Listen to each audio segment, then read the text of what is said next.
off. Yeah. Well, hang on. I've got to.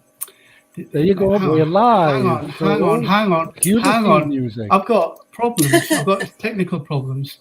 You know why? Because cue the theme music. No. It's You've got technical problems, Chris. Yes. Never would have suspected that. Oh, it says live. Well, yes, no, actually, it's live. All right then. We don't have technical problems. Right. Cue the music, Chris.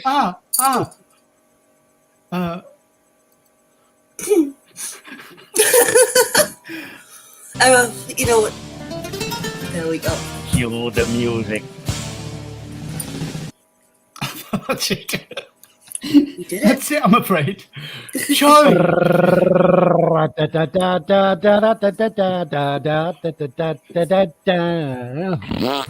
Oh, it gets worse every week. The intros get more. You're going to start singing I Am Nemo or whatever. We get there in the end, man. We get there in the end. It don't matter. The thing was, I was going to do it last week, but it didn't happen. So I used the same stream. So we didn't get the notification soon enough. So people will just find us randomly and hopefully join us. But I'm going to edit the best bits and do that. Anyway. Okay, well, me and Gemma would just like to say, are you feeling okay? Because we know that you, amongst others, haven't been very well recently. Like really bad. Yeah, I've gone through the COVID-19 experience, and it wasn't very pleasant, or whatever the current version of it is. Well, you've gone through some experience. Well, you know, it was very, very unpleasant because I couldn't breathe. I could hardly move, and if I stood up, I was out of breath. So it felt as if my lungs were very congested. I couldn't breathe, and I felt like my oxygen just wasn't transferring. So it was all those classic symptoms that we heard, and it took me a couple of weeks now, and I'm still just getting over it now. So it's quite something. But I'm glad I've gone through the whole process because I will definitely be better because of it. Okay, yes. Well, I would just say, Gemma, what's your thoughts on that? Are you thinking along the same lines as me? Yes, same lines as two of the other people that had the same illness on the totally different end of the country.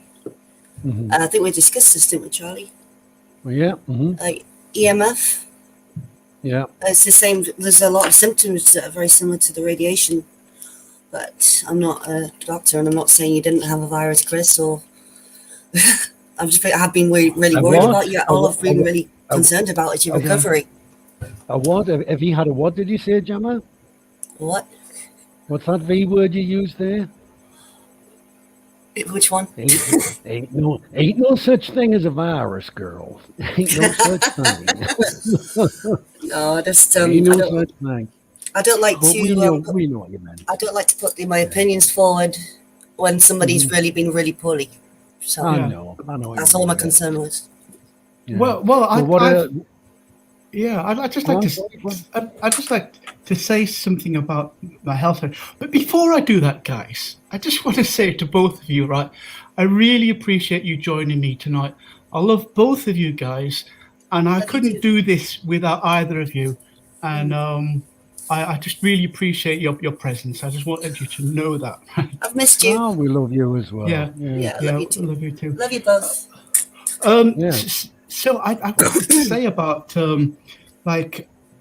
health and healing and disease.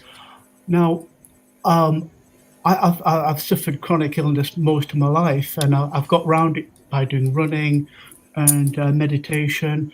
But when I was 50, I hit a real low, and I looked into everything really deeply, did a lot of study and everything, and I looked into Gerson therapy, all kinds of stuff, liver flush and that. And I've come to the conclusion that all illness is good. All disease is like the body telling us something. There's something that the body is diseased about. It's trying to communicate something, and I've got to listen to it, and you've got to listen to it and find out what's going on. And it all happens for a reason. Even cancer, right? Even cancer is a healing process. I really believe that. So you got to listen to the body and get better. What are your thoughts? This is an this is an interesting thing, Chris. First of all, do you want to take that thing off the screen so we can see each other's lovely faces? Sorry, what?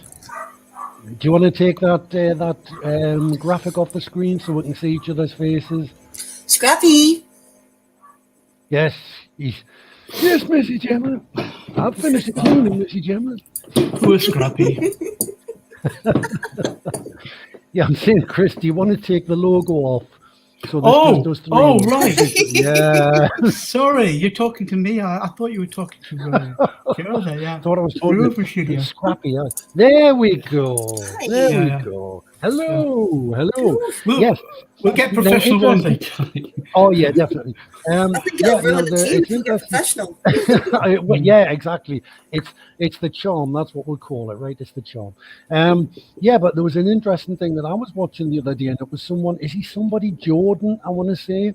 But basically what he was saying was he'd done a lot of research, and maybe you know about this, Chris. But he was saying about like how every illness, apart from being poisoned or being attacked, is down to shock. And it's like it's a response to shock. So if something happens in your life and you're actually shocked or you're traumatized by it, your body will respond to it. So it's your body trying to heal. And he said there was someone who'd done some work on this, and that actually itemized it down. So they would say that some kind of trauma would bring on like respiratory problems. Some kind of trauma would bring on digestive problems, responsible for Crohn's disease and things like this. And so I thought that was really interesting, and this fella had actually done a lot of work on it. So I don't know what your thoughts are on that, because you were saying it was like a healing process, and that's kind of what he was saying. It's your body trying to like respond to a threat, Yeah. Every time I've had an illness, I've had to learn. I've had to really study hard and go through a learning process. Like, for example, when I had acute arthritis a couple of years ago, and I was absolutely crippled and I couldn't move, and the pain was intolerable. I feel really guilty for throwing you around now. Sorry, what? I feel really guilty for throwing you around at the festival now. Oh, no, I've totally recovered from then, yeah. Oh, no, nothing right there. Yeah, that's nothing there, Gemma.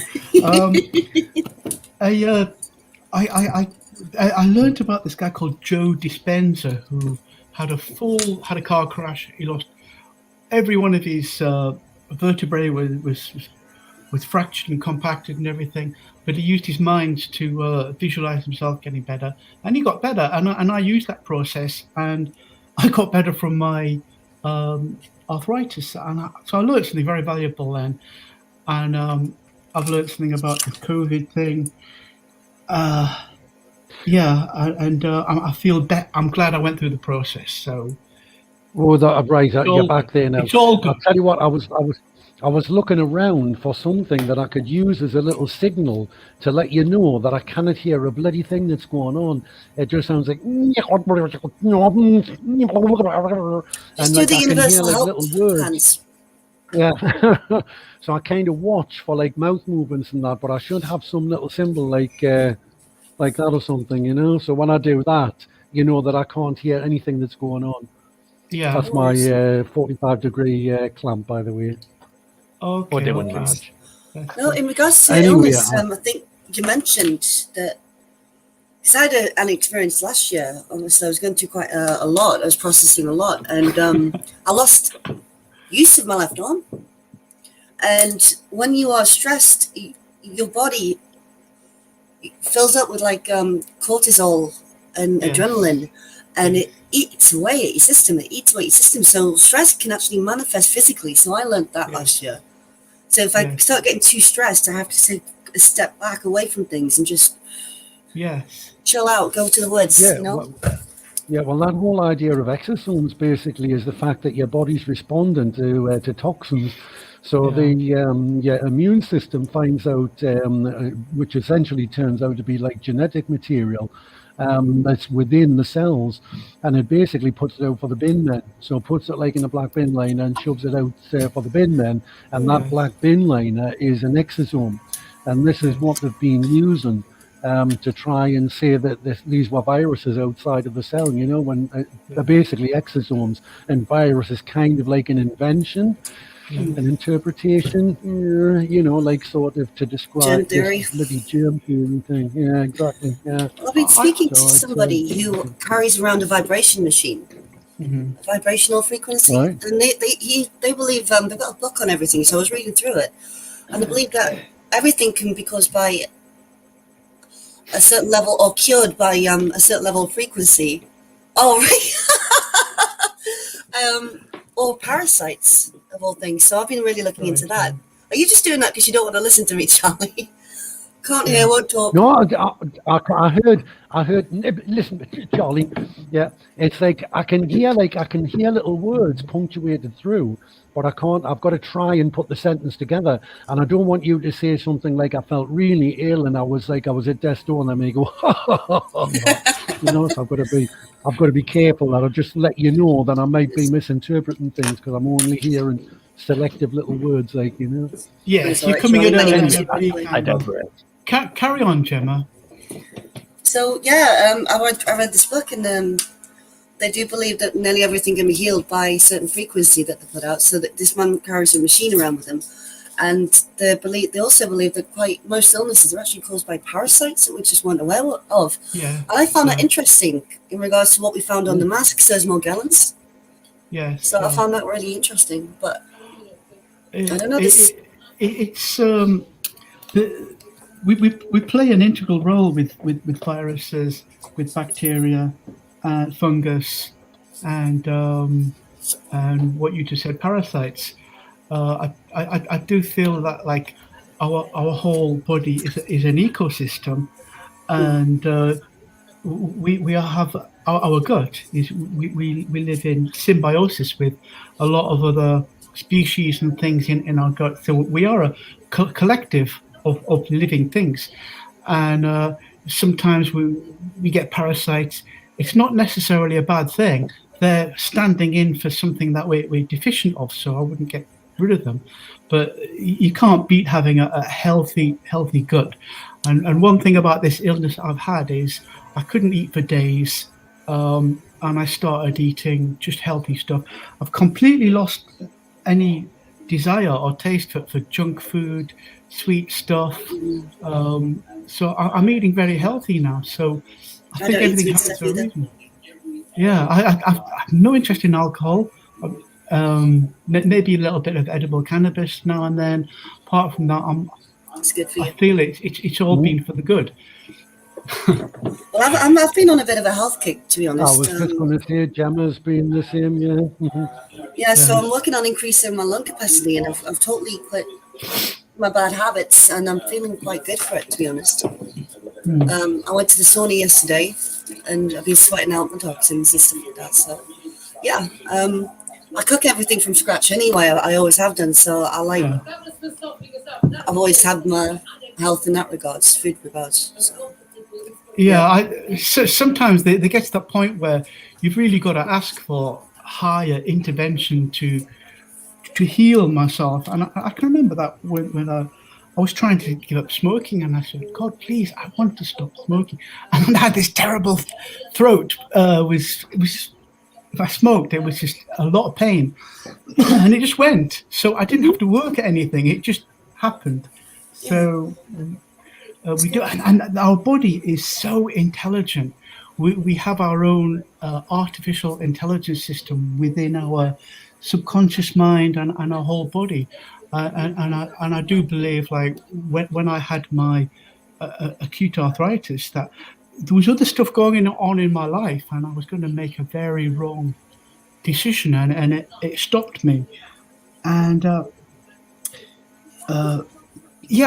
so I'm not afraid of catching anything from anyone, right?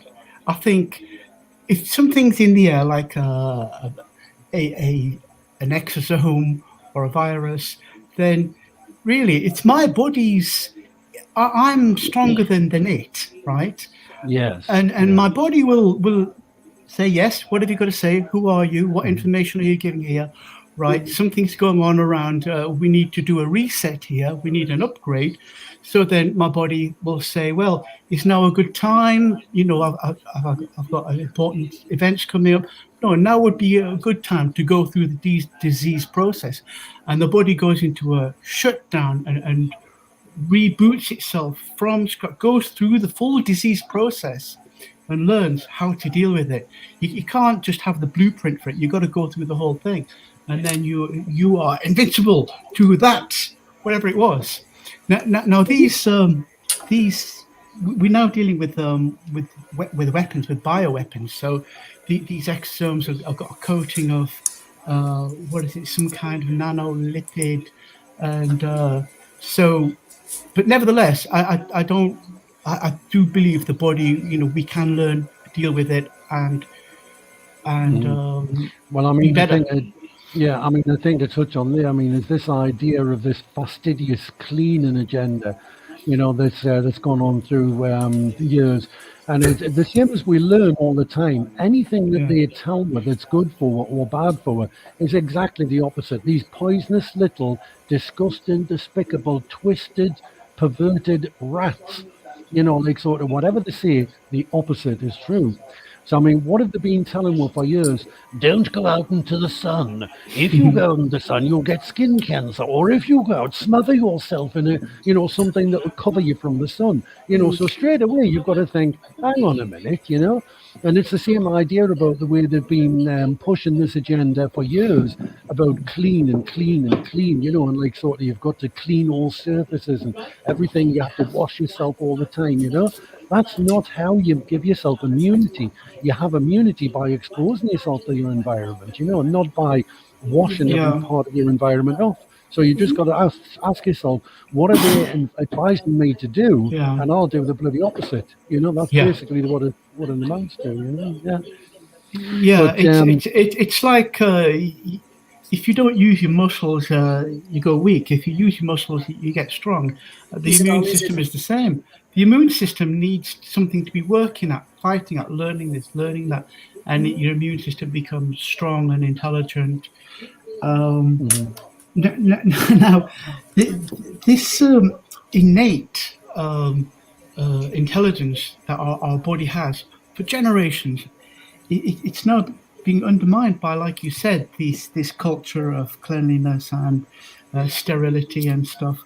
And what's also creeping in is this notion of like antibiotics and now the have you heard about this thing called graphene oxide and Neuralink? Yes. Oh, yes. Right. Okay. So in the vaccines, there's this graphene oxide, which I saw this video this morning of Elon Musk in 2016 being asked about Neuralink. Have you heard of Neuralink? Right. He wants this like human interface with artificial intelligence, saying, "Oh, you'll be super intelligent and you'll have a hive mind and everything." And the questioner was asking him, "Well, is it some kind of electronic interface?" And he said, "No, it'll be through the vessels and the arteries." And like the penny has dropped that he's talking about this. I think it's called a neural lace, some kind of lace system, and it's this graphene that can get through the blood-brain barrier into your brain. These graphene sheets can wrap around parts of your brain and hook you up directly with artificial intelligence. And this is what this is where we are heading if we're not careful. So, I think I think that's already in the ballpark, you know. Yeah, all these magnetized people. Yeah, I mean, just your thoughts. I mean, I was in London on Monday, and I had a feeling that Monday was going to be something significant, and it didn't. I mean, I don't know what your thoughts are, because I mean, there was also I was in London on Saturday as well, and I think a lot of people or feeling a little bit despondent. I don't know what your thoughts are on that. I've noticed that morale's down, but I also know that there's a lot going on behind the scenes. So yeah, I just I've missed people. So I've missed you. So I think my morale's been down because I haven't seen people as much. So. Well, I saw Sorry. how on Saturday there was it was a worldwide protest. There was a lot of stuff going on in France, Portugal, Venezuela, all around the world. It was, and it is it's wonderful to see and know that people are rising up and are understanding this. And in Paris, you've got the firemen are in confrontation with the police. Tell me more about that. Really? I didn't know that. Yeah, no, they're just sort of they're brawling and fighting in the streets. You know, The firemen and the policemen. Yeah, was yeah. that what that video was? Yeah, the yellow You'll jacket. have to show me that. You'll have to show me that video. Somebody sent us a video, Jam, and it was like I assumed that it was the Gilets jaunes, the yellow vests that were fighting with the police. So that was the firemen. But yeah, they were the civil Oh, defense or whatever right. like that. Yeah. Now, also another video that I was told about was, I don't know whether it was from Ukraine, but where they were saying that basically they'd gotten the police and they'd sort of got them in a corner and got them to take their shields off and the masks and everything, and it was done like in an organized fashion. Yeah. So the fireman. Hey God, I haven't even realised what I've been watching, but that's fascinating. It's completely thoughts? Different. Yeah, What are your thoughts on the guys in London taking off the helmets? Well, I was that on Monday. Mm. I was there. I got carried away because there was one. There was a couple of them beside me took the helmets off. Mm-hmm. And I started clapping, and I'm saying this other TSG bloke on the front, look, he's taking his hat off. And then somebody just said straight away, no, it's just because they're hot. They took the helmets off but put the caps on, because I thought the same. I thought they were doing it, There was one lad who must have been like one of the commanders or something like that. And honestly, it's like it just has you at your wit's end, like I'm saying to him. Sort of look at the faces of the people who you are holding back. Look at us, sort of, are we terrorists? Are we, are we the enemy? We're not your adversary.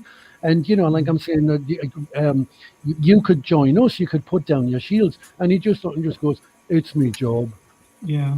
And honestly, you just think to yourself, if we're relying on these, we're lost. Yeah. We're lost. It's my job. Yeah. So that's why orders. It's an information war, and it's great to get these images out of people on the streets and everything, and it's really good that we each try and do our little bit to persuade people. But we got to sort of face up that a lot of people are just never going to come back, and we're going to maybe have to have our alternative society. One thing I wanted to ask was Kate Shamarani was magnificent. She was absolutely on fire. She was going around all the police, questioning them, drilling down, questioning everyone. She was magnificent. The press gave her a hard time. They were saying, they were calling her really? Because she compared. They were criticizing her for comparing the NHS to the Nazis. Now, I wanted to ask you guys, what are your thoughts on that? I don't like what the NHS is doing, and I know firsthand through a friend that they threatened him. You know who I'm talking about, George. They said that he won't be able to use the GP practice if he doesn't get double vaccinated. So that alone is disgusting, and they're refusing surgeries, and this is happening. And it's completely government run, and I think it's corrupt as hell. I just don't. I wouldn't want to go into a hospital anymore. Well, there's a couple of things where I really need to go into hospital for, and I don't trust them. It's as simple as that. I mean, there was a time when I used to praise the NHS as like the jewel in the crown. I used to think they were heroes, and it might be a little bit controversial to say this, but shame on them. No, shame on them. The ones that are sitting quiet. Yeah, it's honestly, it's like for those of us who know what's going on. The things that are keeping this going is the media, the NHS, and the police. These are the three. It's like sort of a three-pronged attack, and these are the three main Massively things the media. keeping this assault going. Yeah, and as long as these people will stick with the little rat's agenda, then we've got no chance. Because like there's all this talk about things are getting better, and it's great to like sort of to hear about in France, but let's be honest. I mean, the chemtrails are still in the sky. The jib jab agenda is still in full throttle. Everywhere you go, the roadworks are everywhere, because what are they doing? They're not really in the road surface. They're building smart motorways. So our own people are constructing a prison around it, and then we've got the kids in danger in September when they go back to school for this exact thing, like Gemma just said there, like sort of being threatened. If you don't get jib jabbed, you can't do certain things, you can't enter certain places. So these people who used to praising, and we've got, like something has to be done. Protests haven't worked. Not in this country anyway, like sort of peaceful protest hasn't worked. We have to come up with something else, or everything is just going to, this runaway train is just going to get faster. Does anyone know what's happened to? Haven't you? I know. Does anyone know what's happened to Gemma O'Doherty? Do you know the Irish reporter? She's been very high profile. She's kind of gone. No. She's gone missing. She's sort of like God. No one's heard from her for a few days, so we're a bit concerned about Gemma O'Doherty. I don't know. We don't know. It's a mystery, that one. I'm sorry, I don't know who she is. I might recognise her face. Yeah. No, I met her at an AV conference, and she gave a talk, and she's been very active in Ireland, speaking out against the restrictions and everything. Anyway, just disappeared. That is very concerning. We wish her the best. I hope she's safe, and we do see her again. But it's quite possible they might come for all of us. So I don't want to live like a slave. I'd rather die on my feet than die on my knees. So. This is what I've been saying from the beginning. I think we're all on the same boat in that regards. Yeah, I'll just keep speaking out. I'll keep going to schools. Well, they've shut now, but I'll keep writing to the councils and just pushing everyone. You can't let fear take stop us. So. Yeah. I mean, if things go on the way they do, I mean, without being too dour, we'll have to try and raise the spirit a little bit. But at some point, the way things are going, we're going to end up with days in a detention camp anyway. So what the hell have we got to do? Let's be honest, Look at the building. Look at the building right by the crematoriums. No, it's not going to happen. Charlie, it's we create our own. No. We create our own reality. It will happen to us, Charlie. We'll keep on fighting to the end. And what was that? We'll keep on fighting. We'll just jump in the back of Charlie's van, Chris, and go rogue. I'll give a bow and arrow and start hunting our own food. We'll be fine. There you go. That's right. I'll just knock on the door. We're off now. Come on. Get in the van. Head for the woods. Yes. Yes. Yeah. You'll have to give us a full rendition of Bohemian Rhapsody sometime. Charlie, yeah. Well, what we'll have to do is when we'll play it, the three of us will have to do the do do do do do do do do do. There you go. You see. Scaramouche. Knuckles and lightning, very, very frightening. Galileo.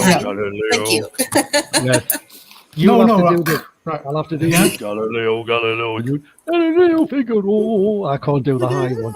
But I'm working on my falsetto. Though, it's getting there.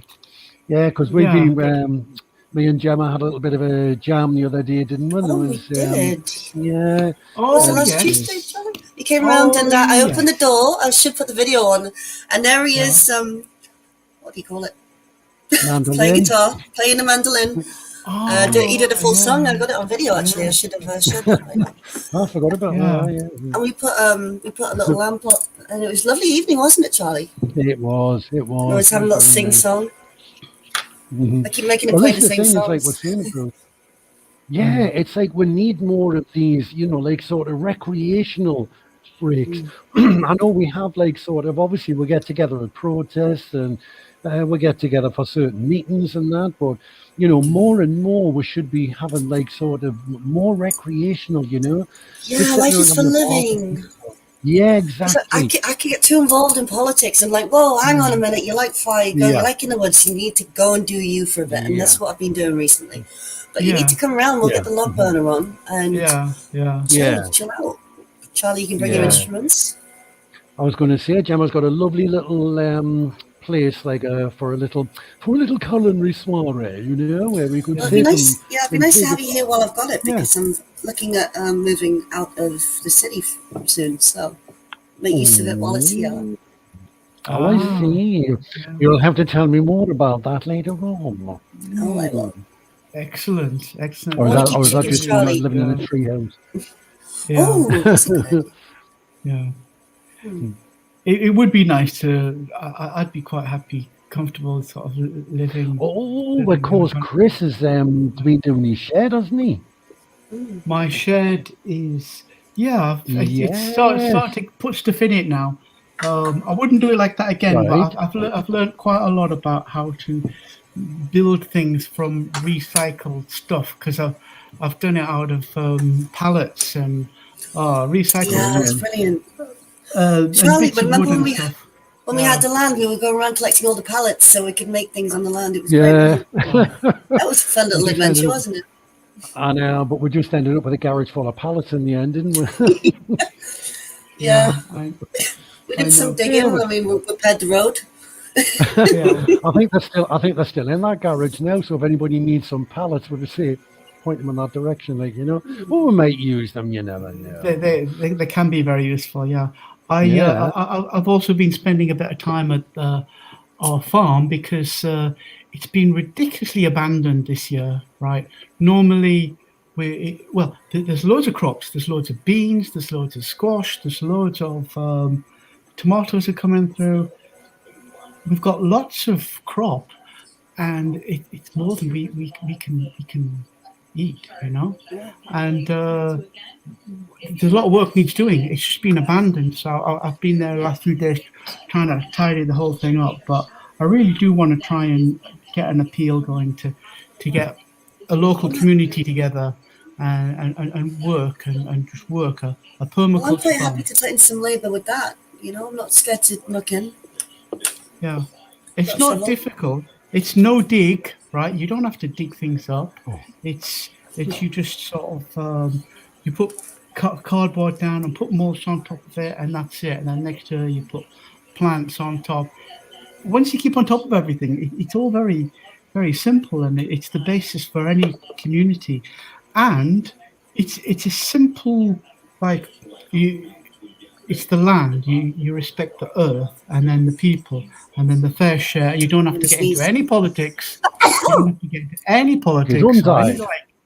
yeah, it's just a simple way to live, and yeah, it's that's how I would like to live. Obviously, I've got a business to run, and my wife's I mean, not well, the slightly ideal interested. society would, yeah, I mean, the ideal society would be where we're all just bolted, where we all lived. I don't know whether we all have the same ideal where we imagine like a little courtyard with about 12 dwellings or something like that, where we'll have a community and it's a mixture of like older people, younger people, male, female, everything, all different Children, yeah, cultures, children, a lot, and like yeah, every Well, in what I'm working with some of the people I'm working with, they're actually building these communities, the structures of these communities, as you know, Charlie. I'm not sure Mhm. if you were there, Chris. I'm not sure if you were, or did you see it online? Sorry, what was that? With the communities that people are building, I mean, which are going to have the rings around them. So remove yourself from their currency, and we do need people to grow food, and this is all going to be protected by the constables. And that farm might be actually ideal for that kind of thing, you know. Yeah. Well, I'll talk. I might talk about it a bit about it this week, and start to get people thinking towards future communities that we need to form and think about. Yeah. As soon as possible. Okay. Well, this is what we need to be doing. I mean, like one thing that we've kind of started a little bit of initiative on, but hasn't really taken off yet, but to have like a database of people of professions. So you have electricians and plumbers and carers and God knows what else. So who are prepared to work outside of the system, who are prepared to work within our community. So if you need a plumber, you just look on this little database and go, oh, there's a plumber there. Or if you need help with a medical problem or something like that, you look down for an, oh, she was a nurse or, does holistic therapy or something like that. And there's always people who can help out. And what we could do is we could have it the way money is really. I mean, I always describe money as being, this is the thing, sorry, I'm going to wander off on a tangent now. I'll have to leave myself a trail of breadcrumbs to remember how to come back. But like sort of how money is basically, it's a way of converting your soul and like sort of giving it to someone else. You couldn't go around and like sort of take people's love. You couldn't go and say, right, I'll have your love, I'll have your love, I'll have your love. But you can take people's soul, people's like sort of, by converting it into like a commodity, money. And that's what money is. It's basically your labor, and when you like sort of, I often like sort of, I've probably gone through this before, for every 5 minutes that somebody works, if you imagine like a little lead pellet dropping into a bucket, to like sort of register, right, they've done 5 minutes, whatever you're doing, whether you're a taxi driver or a lawyer or a farmer, whatever, it makes no difference. So for every 5 minutes of work that you do, it's registered like as a little lead pellet. So that's what it's done. It's put our labor and represented it as a tangible thing. So it's now a pound coin or a dollar bill or whatever it is. And because it's been converted into that tangible asset, people can now lift it up and move it around and put it in their pocket and get more of it. And you're always tied to that thing. Now, I'll go back to my breadcrumbs now. With the community, we could have something along similar lines, but that would maybe be described as something like friend credits or bond or something like that. So you basically, if somebody does some work for you, then you now have to like sort of put something back in. So you've got like sort of so many credits. So it's like money, but it's something, we're never going to be pressurized over it. It's just so that, like it gives people like a kind of a reference as to, like what they're doing. I was just thinking that if I'm wrong, completely tell us. It just basically like a bubble came off the top of my head there and I just opened my mouth and said it. So if there's anything wrong with that, let us know.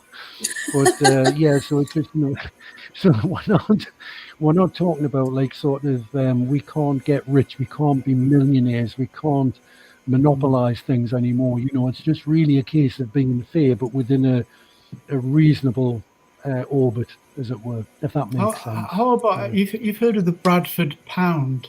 What about, say we had our little community, let's say it's like Cramlington gang or something like that, and we get like Gemma to create a design for a coin, and then we mold like 100 copies of this coin, and you get it on video and you see that they're unique.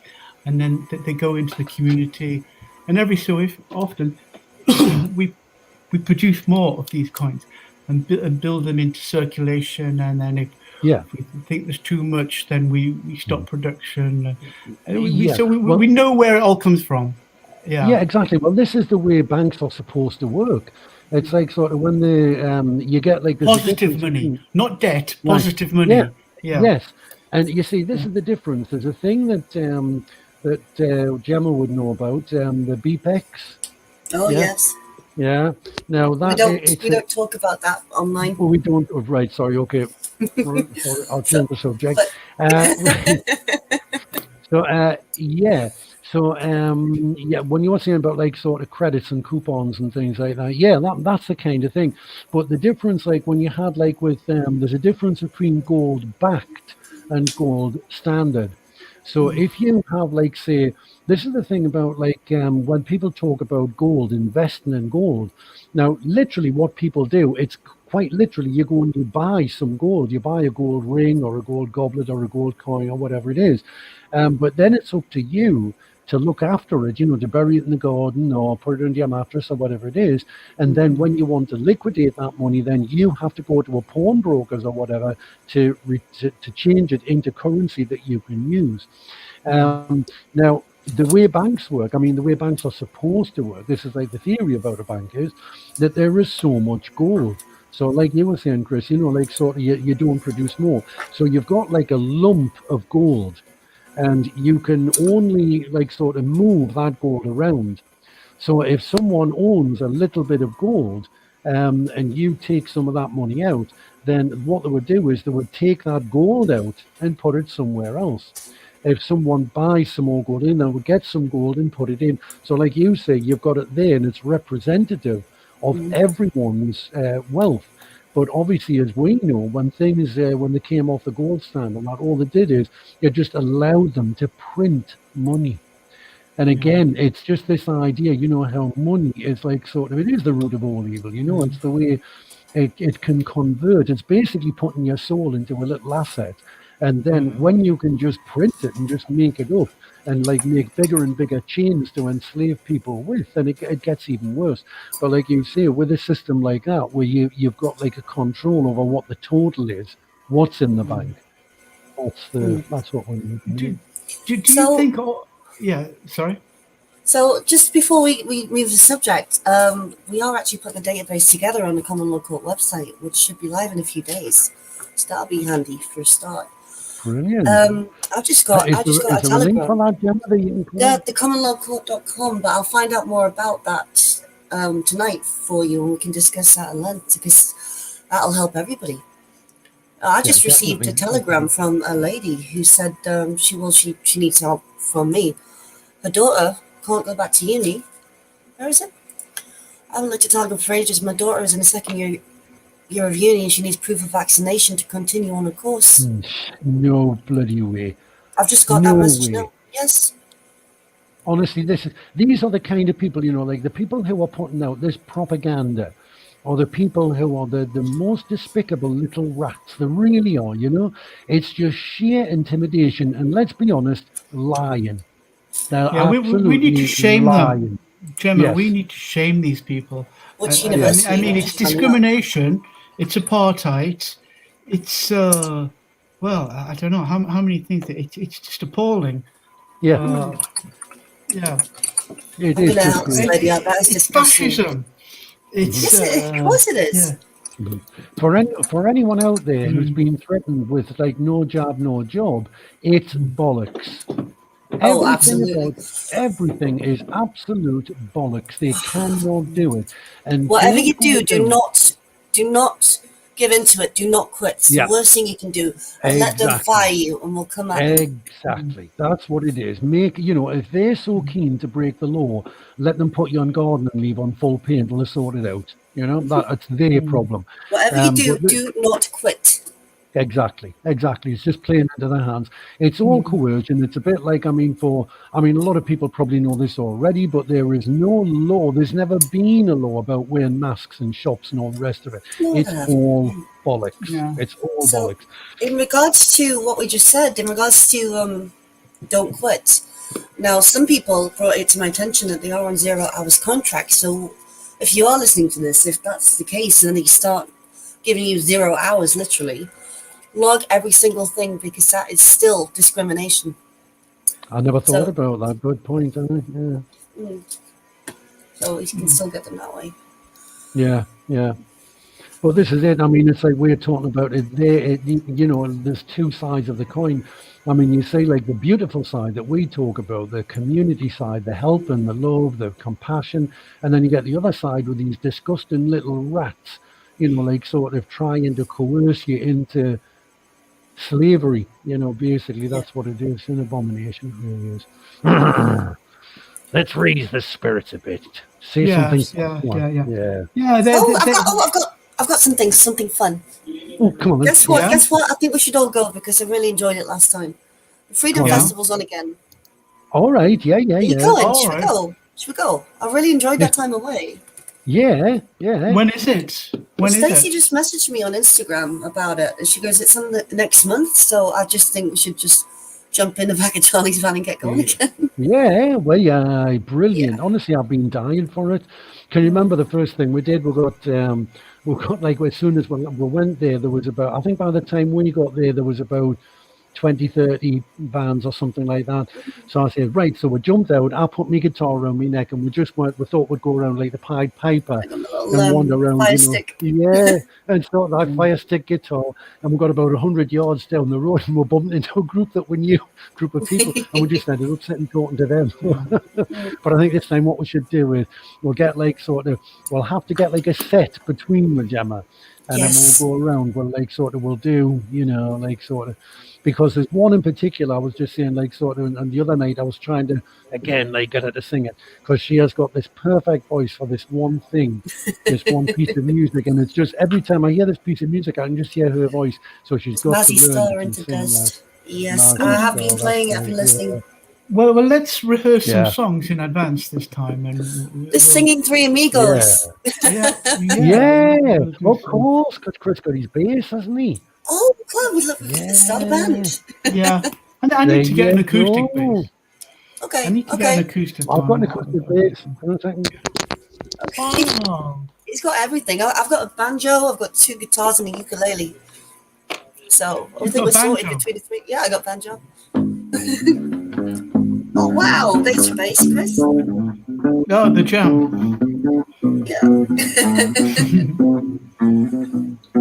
You can do your I Am Devo thing. I Am Devo, whatever it is you do. I still need to listen to that song. Yeah.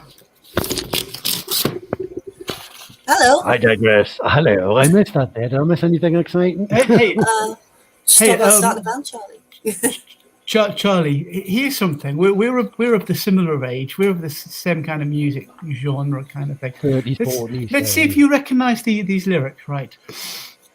I can't seem to face up to the facts. I'm tense and nervous and I can't relax.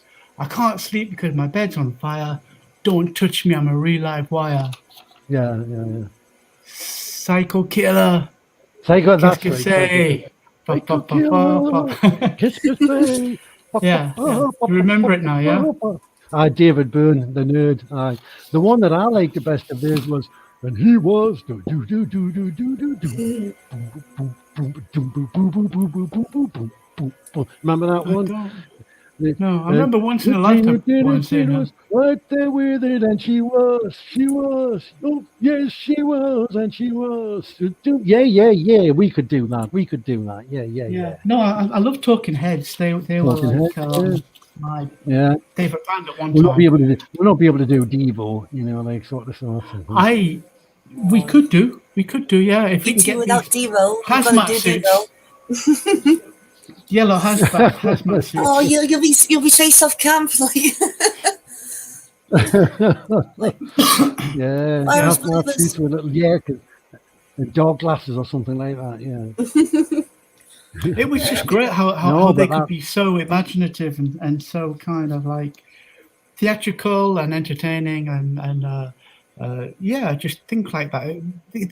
Since the 70s and 80s, bands can't do that anymore. They've lost spontaneity, they lost originality. I'll tell you what, it's very controlled, the music industry, and I know this for a fact. Do you remember Chico when he did the X Factor? Yeah. Now he thought that was going to be a gateway, and he had beautiful songs and albums already lined up, but they wouldn't allow him. They wouldn't allow him to release them because they wanted him to stay Chico. And I've listened to Big some of old his guy. songs when I was away with him, and the beautiful. He's so talented, this man. Is he the guy who sometimes comes to the talks and does a rap Yeah. kind of thing? No, he's That's not right. come to the. Oh, you mean in Well, London? when he comes to the protests, yeah, he's been in London a couple of times, yeah. Mhm. Oh He's yeah, in, yeah. he's in Portugal at the moment, Oh, doing freedom retreats. If anybody's Well, I interested. was going to say, well, Gemma goes away to his, I think he's been away a couple of times, haven't he, to Portugal to his retreat? Yeah, it's lovely. He's a lovely guy. We just do meditation and rebalance, and it's good to be around like-minded people like yourselves, which is why I'm saying we're going to the Freedom Festival, because I need to be around you Yeah. guys. Yeah. Yeah. It does that, like you say, like sort of, it just lifts your spirits, doesn't it? You know, like sort of when you're around people, it's like, so you don't realize until you immerse yourself back into that bloody prison, you know, like sort of when you go back into prison, when you go back amongst the people, like, you know, and you realize what life could be. We've got to make our own community. We've got to make our own community. We're going to, you know? Charlie. It's all happening. Definitely. And the Camletton group are very, very organised. I mean, the stuff You everyone's mean doing. that secret group? You Oh, mean no, the Scotland group. that's it. That's what. Sorry, I'm not the Yes. first person to mention. No, the stuff that I they're know, doing. I know. What's that strange It's noise amazing. in the background? Can you go silent just for a few seconds?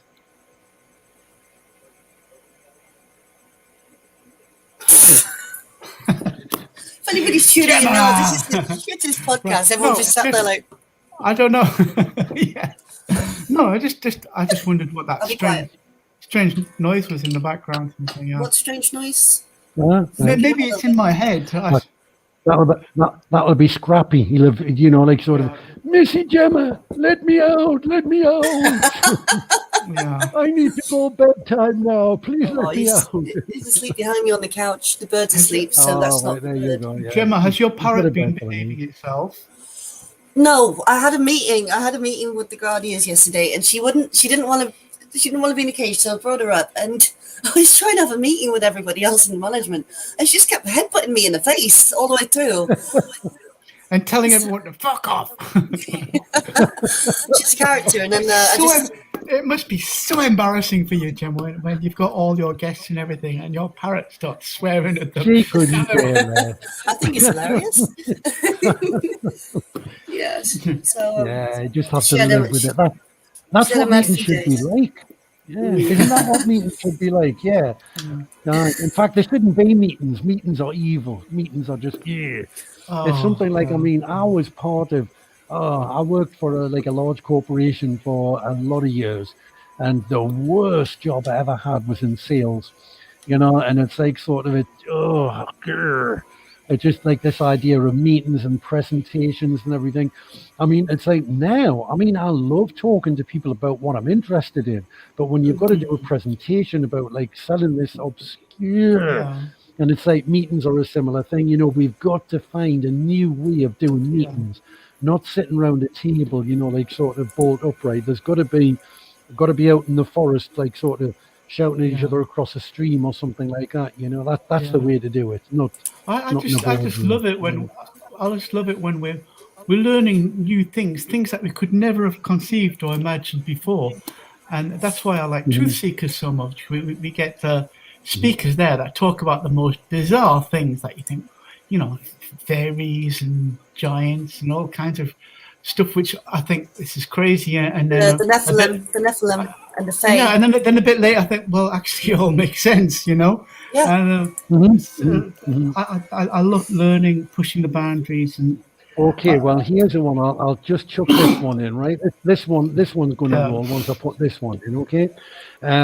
So you can basically, when you're talking about like sort of evidence, you know, like sort of evidence-based science, isn't it true really that there is as much empirical evidence to suggest that the Earth is flat than as there is to say that the Earth is a globe?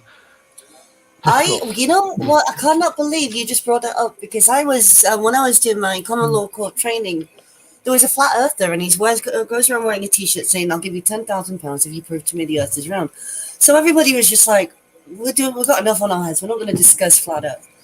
And he won't take your answer anyway. And we actually started discussing this in the management group, like temporarily. But I am not going to comment on this because this is just flat earthers are all over the place. So Yeah. I'll tell you. Well, I'll tell you what. Well, Chris, What? go on. Take it away, Chris. Go on. Me. Oh. Well, I don't okay. know. I'll keep it. I'll keep it in. Go on. Well, I was just going to say, I think I generally stick with the globe theory, but at the same time, there's so much at school that we were lied about. oh God, yes. History, ancient history, maths, geography. Well, everything was just a big lie. So when it comes to geography, we just don't know really what's going on. I mean, why the hell? If you're going to get a flight from Cape Town to South America, why does it go all the way up to like New York and then back down? And why does it just cross over the? Exactly, that's a question not answered. Yeah, there you go. And it goes back to, well, I mean, I don't know, have you looked into it much, Gemma, or is it something that's completely new to you? God, no. I discuss stuff like this on a regular basis. I'm part of a lot of groups. But this is somebody I met about a month ago, and he's a very eccentric character. And I introduced him to a couple of people I know. And his theory is the Earth is a globe, but it's also hollow. And space isn't real. Satellites don't exist because we can't get through into space. And like, he really backs this up. But I listen to everybody, and I just try and. I don't know. I'm not saying I believe or disbelieve anything, but I find this one guy I've come across. He's really interesting, right? He is way out and his eye. Have you heard of him? He's called Godville. He's a strange Belgian guy, and is this another spanner? He believes that he believes that you look at the moon. The moon is a reflection of the greater Earth, right? And that the continents of that we know of the Earth are actually in a tiny little crater of that moon. And that moon that we see is from 170 million years ago, something like that. And he believes that we're in a crater, and the only way out is over these. There's a one way out, and it's through like Antarctica. And beyond there's more land and more everything. Exactly. But the UN have like put a moratorium on there that nobody can go beyond this one. Whose flag, incidentally, is the Flat Earth flag. Yeah. Well, this guy's not actually a flat earther. He's actually a greater globe. Oh no, what I mean is, I'm saying the UN flag is like a flat Earth. And how many sections is it into? How many 33. sections do you think? 33, right? Yeah. Okay. Now here's another thing, right? Probably just a coincidence, but you know how the idea of the seasons is supposed to be down to the fact that you have actual tilt. So the Earth's tilted 2 degrees. So it's not 90 degrees. So it's not 90 degrees. It's tilted. And it's tilted by 23.4 degrees. Not 90, 23.4. What happens when you take 23.4 from 90? Oh, I don't know. Yeah, you caught me off guard on that one. Okay. I'm good at maths. 60. Right? Yeah. 60, 6. Oh, shit. Sorry, swearing. There you wow. go. Okay. There you go. But of course, it's just a coincidence, isn't it? It's just a coincidence. No, nothing's a coincidence. There you go. Do you see what I mean?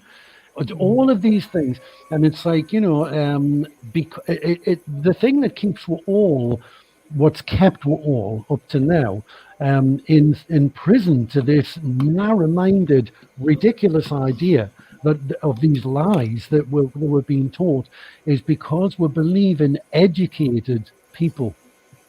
So we know that they're people who are just being taken away and taught by the people who've written this book that they want them to believe in. So it's, all the things that you hear, like I said, I'm open-minded for anything. I'm willing to listen to anything. But you'll get, like, say, for instance, with the if the Earth was supposed to be a globe, and then Yeah. what it would do is it would curve away from you by a certain amount. So I think I can't remember what it is. It's something like 12 foot per a foot mile. for every half mile or something like Yeah. that. But it gets exponentially bigger. So that by, I don't know, 20 miles, let's say, something like that, then it should have curved away from you below the horizon by at least like sort of 100 meters or something like that. So how is it that you can stand and you can film something across a stretch of water that's about 20 miles away and still see the shore? Right?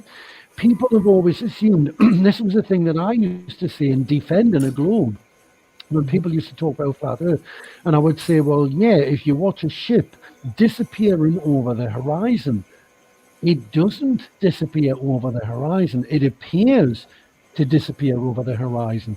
But now you get, is it Pentax 600 or something, or 900? And it's got this fantastic ability to zoom in. So you can look at, like, say, a tanker in the distance, and it can be about 30, 40 miles away or something, and it can actually zoom in on it, and it's still level, and the tanker is still there. So the idea of the tanker going like sort of over the brow of the hill, as it were, is bollocks. You know, it's Well, just that we couldn't see it before, so you assumed that it disappeared whole first. Not I've been true. listening to some quite So, interesting theories in regards to the moon and the tides, like because you think the tides don't rise in the Mediterranean Sea and the Dead Sea, but they do in other places, and I'm being told that this is due to the Gulf Stream. Right, okay. Not the moon? Now I'll tell you, yeah, another strange thing about the moon. I mean, like Chris mentioned there about one of the things about it is if you look at it, I think it's in mirror version and like negative or something. But like Chris says, it's got like a kind of a representation of all the major land masses on Earth. You know, they're not perfectly structured right, but they have that general configuration. And like Chris says, that's just one little landmass and part of it. And then there are other land masses outside of that, yeah. you know? Yeah. Now also there's footage, and this has been taken a couple of times, of people who've been filming the moon, and the moon refreshes. What? You know, like do you know how like a screen will refresh, right? And this has been caught a couple of times where people have been filming the moon, and it's like this refresh line comes right the way across and refreshes it. And that's interesting. I'm gonna ask my friend about that, because he has an observatory and he watches the night sky, and it's actually quite popular. But he wants me to come and help out at the observatory, and so I might spend a few nights down there, and I might put that to him. So talk to me more about that, Charlie. Yeah, I mean, I was fascinated with all the sciences, but I was into astronomy in a big way, and quantum mechanics and all the rest of it. And I think nowadays it's just a case of I don't even like to talk about it, because I feel as though, I don't know, I just don't. I don't know whether it's true. Do you know what I mean? So I don't know whether to believe in it or not. But Oh, so just everything's in the air now, isn't it? Everything's like free for all. What's real? What's not? Was anything real? Yeah. I mean, I'll tell you what I'd love to see as well. I've never seen it yet, the Milky Way. I'd love to go to like sort of a black sky place. I think, is it Kielder has it, haven't they? And why don't we go down? Why don't me and you go down to meet Will, and we'll go to the observatory and we'll have a night? Yeah. Yeah. Is that the one up on the Scottish border? Is it Twice Brewed? Where? Twice Brewed, but he did work in Kielder as well. Yeah. So we should go down. I'd love that. I love.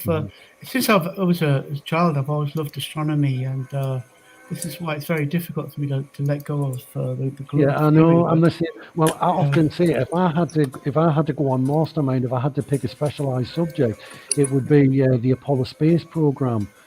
And you know where I'm going with this. It's just like, particularly last year, I've just thought, oh no, I might as well have learned the history of Star Wars, By the way, I don't know if you can see the comments. I've just put like God. He's the guy who's got these weird kind of beliefs about the moon and everything. But one interesting thing he did say, right, was that the definition of the continents and the way it links up to Antarctica is very similar to the layout of Disneyland, right? And he believes that Walt Disney was a Nazi, Walt Disney had dealings with these people, and he had a bit of inside knowledge, and he based Disneyland on this wider map of like the Earth. Yes. And it includes like Epcot Center, Series B, and stuff like that. I don't know. That was just an interesting thing. They have like sort of Space World and Pirate World or something like that, don't they? And is it different? I don't know. I've never been, but it's something like that. So you're saying they've laid it out as if there's some kind of specific plan to something that he's aware of. Well, Walt Disney was believed to be a Nazi, very close to all of the Nazis, and that Operation Paperclip lot and all of that stuff. Very closely with Werner von Braun, didn't he? Oh yeah. Are any of you guys following Operation Bluebeam? Project Bluebeam? Well, I've heard of it, and I've said, right, okay. Right. Now, Charlie's got something interesting to say. There you go. Just there. Yes. Now, I don't know whether it was on Monday or Saturday when we went down to London, but we were going along through London. And I've seen videos of this before, but I actually saw it myself with my own eyes. And I wished I was so glued by it, and I didn't have time to get my camera out and start filming it. But when you're talking about Project Bluebeam, I was going along, and there was an aeroplane stuck in the air. I've seen videos of this. Now, I know that I've been round a lot of times, like round the airport, and there are times when you go like sort of at a funny angle and it looks as though the thing's hovering or even going backwards or something like that at times. But as soon as you've traveled for about like sort of 10, 20 seconds or something like that, you start to see the movement. This was solid in the air. Now, the first thing that drew me attention to it was what driving along, it looked as though there was just one wheel of the undercarriage down. And that was what attracted us to it at first, nothing else. And then as I was going round, I was looking at it, I was thinking, it like sort of, because, you would have like, if there was two, it would like sort of, you get some perspective on it as you started to move around it. But it was just like sort of almost like, and it was still in the air. And I remember looking like that, and there was a bloke sitting behind us. I go, look, and he's like going, he doesn't know what I was looking at. And then once we'd like gone past and we're out of the way, there was I think it was Joyce in front, and I was saying like sort of, Joyce, play, get Bluebeam, and that was it. So I actually saw it with my own eyes. So is that what you were going to talk about, Gemma? Have you seen the technology they've got? I mean, they reckon it was Project Bluebeam that flew the holographic planes into the Twin Towers. Right. But we've also, I've seen this stuff, and it's amazing. They can make a whale come out of the floor or fly around the sky. I don't know how they do it. I'm normally quite good at working stuff out. I'm just like, what is it reflecting off? Surely you need a solid. Mm-hmm. I'm quite good at working stuff out. I can't work this out. Yeah. For those that don't know, Gemma's got like an engineering background as well, so that would be the kind of thing. Yeah. So that's reverse engineer everything, and I can't do that. I can't do reverse engineering. It does. It gets you thinking. It's so far in advance of what we can like sort of at our level. The technology they actually have is insane. Yeah. It's and again, beyond. Yeah. It's like the way we talk about the most like sort of they keep us dumbed down, so all we get is just like the crumbs off the table, and it makes you wonder what's up on the table in the first place. Like it's pretty. It should be on anything we know, really. All I know about Project Bluebeam was I remember a few years ago. In China, they kept seeing these like cities in the sky. Oh yes, and there's images of them, like whole cities, towns, and towns, everything just in the clouds. Just appearing there. I know. The fuck was and all they were that? making up all these ridiculous excuses, weren't they? Oh, it's an inversion, a weather inversion, or something like that. But you could see it. It was filmed. People were filming it, and you could see it. Yeah. And I was interested last year to see a Marvel movie called Spider-Man Far From Home. Have you seen that, Gemma? Well, I Spider-Man. haven't seen them since. Well, what was I really like Iron Man and that. his weapon? Yeah. Well, he yeah. So that Spider-Man's good friends with Iron Man, and so he's got this suit that does AI and stuff like that, and it can make like the things appear in the sky, like God's here, a cloud's there, and this that, and it's all like using drones and 5G and stuff like that, and they're tactically fighting wars with each other, but it's through deception. And I think that these Marvel films have got a lot of insights to them. There is some truth about what they're doing behind the scenes, the kind of weapons they're working with to deceive the public. And so they need to recruit the right kind of people with ingenious minds who can work this technology, and they recruit them through these Marvel movies. So that's a good one, that Spider-Man Far From Home. Fantastic. Okay, I'll have a look. I literally haven't sat down to watch a film or anything in donkeys, but I do enjoy films, so I might make some time for that.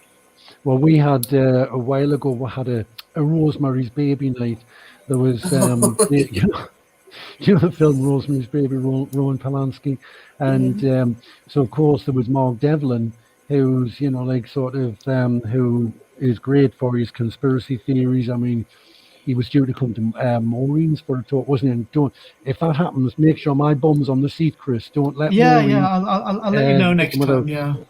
Keep me in the loop as well, because I like Maureen. Yeah. You've got to stay in well with Maureen, because if you miss one, you might get not picked for another. So exclusive. Yeah, she's very organised, Maureen. Yeah, she's great at connecting people, and I think she's introduced a lot of people to Mark Devlin and vice versa. And I love people that are organised, because I'm like walking ball of chaos. I know, I'm the same. I don't know how I did it, but I did it. You get there somehow, like by serendipity.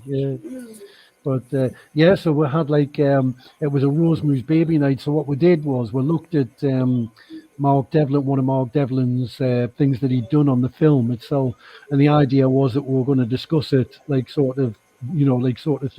But we just ended up having a drink and everything, and the film was on in the background. But this is the thing that I would love to do, particularly with something like Stanley Kubrick or something, I mean, obviously Eyes Wide Shut and stuff like that, but there are other things as well, like lots of different things.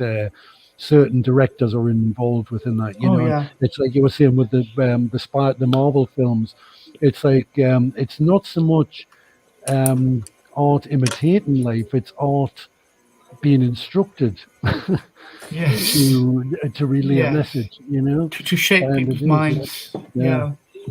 I mean, like when you look back on some of them, when there was it was one of those Marvel films, and there was one of the scenes, and it was like there was a syringe, a virus, and somebody in a mask or something. It was something like that. But there were these three images, and they were there very specifically together, and it's like almost like not subliminal programming, but subliminal taunting. It's like we know, and this is what's going to happen. And when you look back, this is what you'll find, It's like on little things like, now this is a film as well. Now, I've never seen it. I've got to see it one day, right? The Matrix. I've never watched it yet. Oh my God, Charlie, your mind is going to be blown. I know. The Matrix, come on. Yeah. I know. Well, I tell you what put me off when I first started watching it, and it was like when Keanu Reeves was, hey, I can do jiu-jitsu. And I just thought it was going to be one of those kind of, martial arty type things, but I need to watch it. Because it's deep, right? Yeah, I'll definitely have to watch it. You need to watch the first one. I mean, the second and the third are good as well, but they get very, very more complex. And we're talking about how these films give us a little bit about what's actually going on. Charlie, your mind's going to be blown. I mean, I think it's Neo. He actually says they broke the sky, and they've all had to go underground. It's just, it's an amazing thing. The firmament. You know, again, this is all stuff like sort of with to do with. I don't like to say flat Earth because it's kind of, it's almost like invoking Become a the term title, hasn't it? conspiracy theory. It's just another label, isn't it? Like, so Yeah. what you did, you had a healthy discussion about it, but like now people are getting called flat earthers or conspiracy theorists. It's all these titles people get, and it just discredits everything, really. It is definitely essential education is the matrix, because when you look at it and understand it, then you think, well, we probably already are in a matrix, and we can see they're trying to push us into another matrix. Oh, I've had some very funny experiences. Which is like virtual world, computer game world. So that's where they're trying to put us. I got sent up once. I'm not even going to mention how, but there was a noise, and it wasn't just a noise. It was cyborgy, and it was so loud it penetrated every cell in my body. And when I came to, I was just holding myself in my ears, and I was like, "What is that bloody noise?" Shouting, and I got told I went too far or something. It was I was on the beach, and I was like, "What was that?" And that kind of like opened my mind up to the fact that we could actually be living within a matrix. Well, it's funny. It's I love all the like sort of things like that. I can remember. I don't know if did either of you watch Red Dwarf? Yeah. Oh, I used to watch that with my dad. Oh, brilliant! The one that I thought was brilliant, you know, like sort of where the one was it the reality squid, was it that episode where it was supposed to be they were in Red Dwarf and they were being chased by this great big squid, and then eventually it caught them. And then just as it caught them, it was like you heard this noise like, meh, meh, meh, meh, and then this like announcement saying, "Game over, please proceed to the," you know, like sort of the familiarization lounge. And then they woke up and they were all like in this immersion, like sort of reality game. And he was saying to them things like sort of, how was it that got to be dive listed? You know, he says, "Oh, that was me." He says, "Did you get Kachansky in the end?" You know, he says, "No." And he says, you got the bad one." He says, "So who was Rimmer?" And then of course, you know, Chris Barry said, "Oh, that was me," you know, and he said like sort of, he says, "Did you get something like you know, this fantastic life that he was supposed to have?" And but it was all as if they'd been playing this like sort of reality game in like sort of virtual reality all the time. And that was it. They like sort of they just came out of this game. But I used to love like particularly the early ones where it was like kind of you know, like it was to do with like sort of people alone in the universe and that, you know, a million miles from humanity. But they got like I can remember one, Charlie. I can remember one, Charlie, where they went to this world where time was going backwards. And they were saying, we find out where our parents from, how my mum and dad met and everything. But on the downside, every Christmas, some big fat bastard comes down the chimney and steals all the kids' presents. And then Rimmer and Cat with him? Oh no, Rimmer and Crichton. They make a living by doing like the Reverse Brothers. Only they just say it correctly, but they're backwards to the people who are in the backwards world. Anyway, sorry, Gemma's got something there I think she wants to share with us. Is that something? Oh no, I'm just fiddling. This is a wedding. Oh right, sorry, I thought you were going. I've just put it in my notebook. I'm like, dun, dun, dun, dun. Oh, I see. Yeah, but Red Dwarf, brilliant. I mean, there's lots of sci-fi things that I can't get away with, but Red Dwarf, it's got a place in my heart. You know, particularly from I loved it growing up. Like, it was just like daddy-daughter time. Red Dwarf is on. Yeah. Like, well, I'll tell you what's been really nice. Star Trek as well. Now that was a thing. Now the first series that was me and me dad. That was what our thing. And I remember like sort of we're away. It was one Saturday night or something, and my mum we're in the car. My mum just happened to mention, "Oh, Star Trek's on in 5 minutes," and me dad just put his toe down, woof, you know, like sort of. And we used to watch that. Like, the first series. Yeah. Anyway, I digress. I'm Borg. This is what I'm worried about. You know, when you talk about the hive mind, did they not watch Star Trek? The Borg. Yeah. The hive mind. Well, this is what I mean. It's all like kind of, it's like it's subliminal taunting. That's what it is, you know. It's taunting. Where They you know going, what's Chris? coming. Yeah. I watched the whole Next Generation last year from start to finish. It's that Gene Never Roddenberry's watched it. got a Never watched it. wonderful vision of the future. I've never seen Yeah. anything other than the original series. Yeah, it's I used to watch it religiously before high school. So well, it's a world where we have artificial intelligence, but it obeys us. We are in control of it. The enemy is the Borg, and that's a big challenge, and it represents what we're facing today. This black box of Well, yeah, isn't this the ultimate mystery, really? Because we all know that life is controlled. You know, like sort of they have to play the theatre out to make us believe that life is the society is governed from the bottom up. When the truth of the matter is that it's actually governed from the top down. But it makes you wonder where the top is. And I think that's really, isn't that the ultimate mystery? That's what we're all struggling well, I with. can tell you that, God's Charlie. mystery, It's a bloody cabal, isn't it? It's Is a it? Gnostic. Yeah, it's a cabal. Yeah. Is it them or So is it if we're someone above if we're gonna them? get deep, we can go back into history, which is actually a lot more than we ever known. We can go into the Anunnaki and the fact we were engineered as slaves. Exactly. Yeah. So we don't actually have any rights. God, your mind could be blown. I actually lost my grip on reality a couple of times, but Yeah. it's fascinating. You're like, nothing is real. What the hell are we? Exactly. Yeah. And it, as you say, like sort of when you're talking about like empirical evidence, I mean, like you can find arguments for everything. You know, Look at I the mean, hieroglyphs. yeah. With the little Yes, people. I tell you the one that was fascinating that I thought that it was on. I don't know whether it was in Karnak or something, but there was one of the stone plates fell off, and it revealed some hieroglyphics behind it.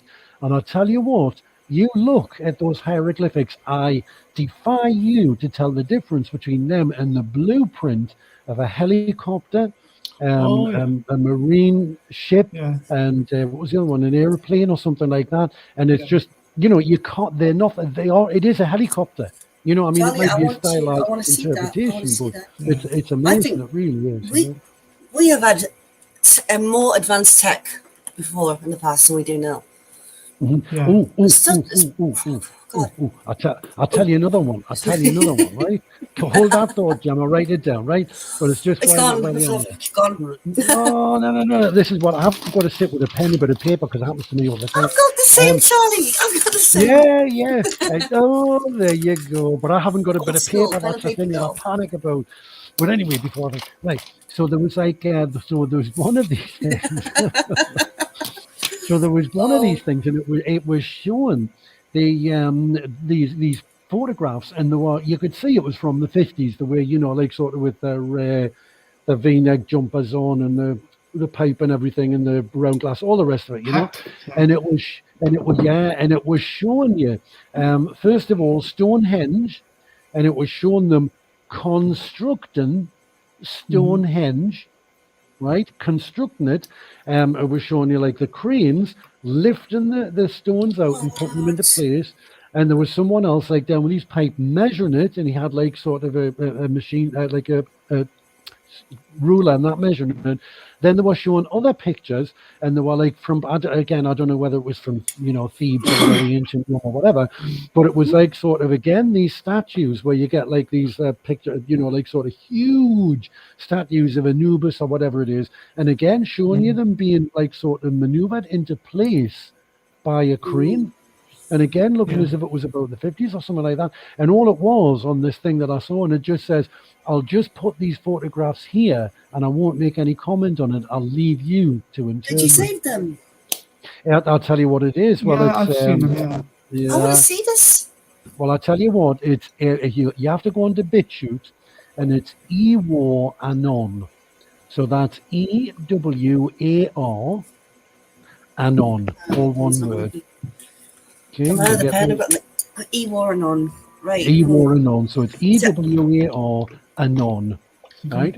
Now, Quite a lot of them are banned even on BitChute. So if you go in, I think you have to put on Mirror Ewar Anon.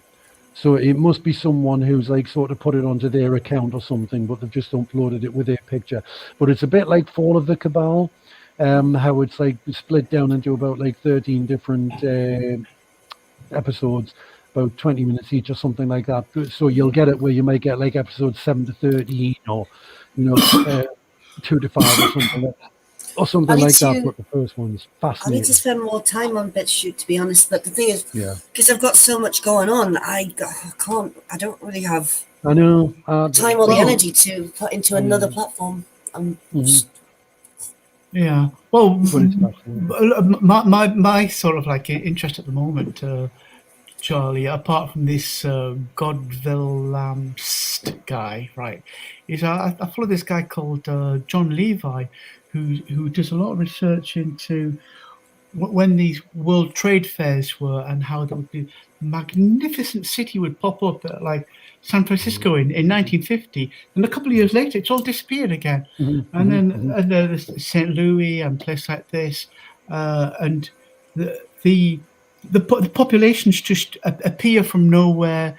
We've got these these like baby factories where they're producing babies and stuff like that, and it's like the controllers are hanging on to the wonderful old buildings and changing the Roman dates on them and stuff like that. One of them was 850, and then they changed it to 1850, and just recreating a history all the time. And the more evidence.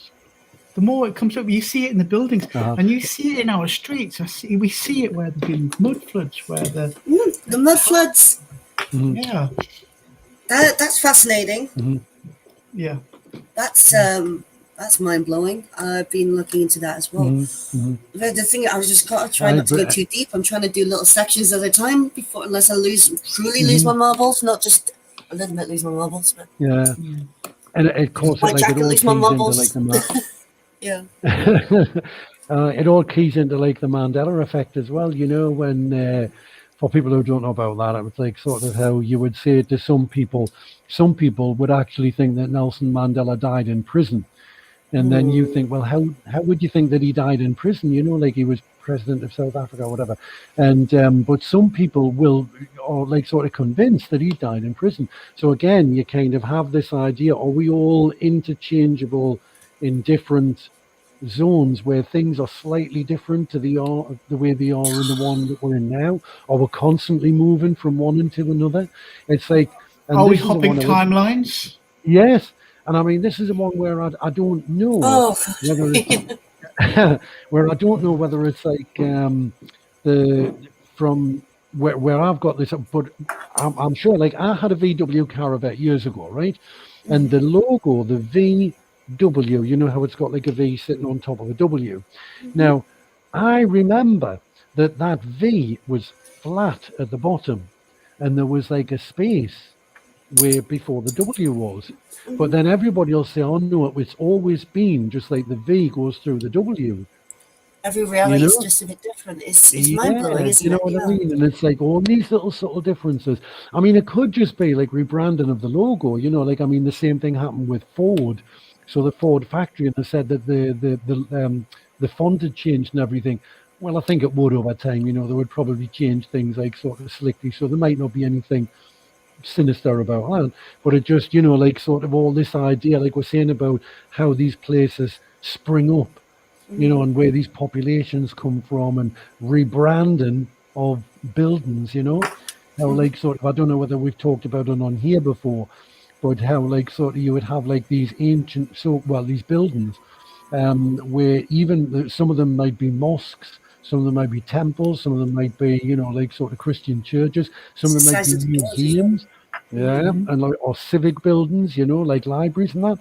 But the strange thing is they all seem to be built to the same basic structure, where they've got like a dome, an antenna, for want of a better expression, and like a little, do I want to say cupola? Like a little, like sort of, and also like a little storage area, as it were. So, some of them, the antenna on the top is like a crescent moon. Other ones, but they're saying it was all to do with harvesting energy. We got Energy. free energy, but all of the buildings have just been Energy is rebranded. Yeah. Yeah. So they're saying that they've been different things, but they're all built to the same. Yeah. Is it the same blueprint? And, Built more, apparently, these red brick buildings, the red has got iron in it, and each brick can hold a charge of up to equivalent to like a AAA battery, and buildings like Paddington, I think it is in London, they've got these layers of Yeah. that it's somehow it's catching energy from the sky and it's Yeah. harnessing it, and it's technology that we once had, we don't have now. They've Tax raised it, can you? it You from, can't tax it, can you? yeah, you can't tax it. Yeah. I mean, I remember exactly. I remember in I my adore life. Tesla's work. This is how old we are, Gemma. Right? I remember in my lifetime when I was about 9 or 10, there was tram lines throughout Middlesbrough and Eston and Gated. yeah, and With the overhead cables. the overhead cables and everything. Yeah, Mhm. and that was ran on electricity, and that was generated from coal, which is just local in the fields. We've got plenty of coal everywhere, so we pretty much had free transport. But of course, the Rockefellers couldn't have that. They came and city by city, town by town, they removed them all, and they brought in these petrol buses and stuff like that. But Blackpool still has them. You know what? So that happened in my lifetime. What was there like 50 years before, 100 years before? What kind of technologies were there that were free? Victorians. Have you seen the Victorians on those motorized scooters? Like some pictures of them. Yeah, there's a picture, an old picture of a Victorian on an electric scooter. Yeah, mobile phones and crazy stuff. Yeah. So in regards to that, I used to go to the library a lot because I've always been a 11 bookworm. And on the top floor of the library, there was old pictures of Newcastle, and I was just blown away the fact that Jasmine used to have a tram system as well. Yeah. You just never know, would you? Yeah. I mean, for all we know. Yeah. For all we know, our civilization might only be about 150 years old, since the advent of photography. If the advent of photography was 150, you know what I mean? Yeah. Well, I'm so glad us three are on the same timeline at this moment in time, and we're having this conversation and just in awe at the universe, at where we are now and where we're going. And it's a pleasure to know you both. And very strange time that we're in. Really great friendship that we've got, and I love you both, guys, and I love you both too. I couldn't do this without you, and it's great. Well, what's really nice is that about the last hour, we've not talked anything about all that lockdown shit. We just talk about stuff we're interested in, haven't we? Yeah. We just This is why our recreational things are so important, because it's like that's just something that's stopping us from being like this. And if we let that drag we down, it's like sort of we haven't got to let it drag we down. We've just got to still be us. We've got to keep raising our vibrations. So you two come round and we'll have a sing song and everything. Yeah, definitely. I don't want all my friends just to only talk about politics. I actually like all these people. Exactly. Yeah. No, I mean we'll have to have a knees up at Chris's shed, a little soiree at yours as well with the music, and then I'll come and take you off in the van somewhere. We'll go off into the woods or something. Eh? Oh, that'd be lovely. We'll have a campfire again, and you can red pill some strangers. Yeah. No, that sounds good. It'd be really nice to. Yeah. Charlie. No, these are great times. I'm really sort of like enjoying myself. There's a lot of shit going on out there. It doesn't matter, it's what we're discovering and making use of all the time we've got. Anyway, I'm going to sort of bring that to an end because but let's do it again next week. Yes, I've missed you. Been 2 weeks, isn't it, since we? Chris, Oh, I actually jumped on to this last week, and it was just a Oh, picture of your yeah, chair. I was like, Chris, Chris. Oh, So see if you can hear me. And it was just I nothing.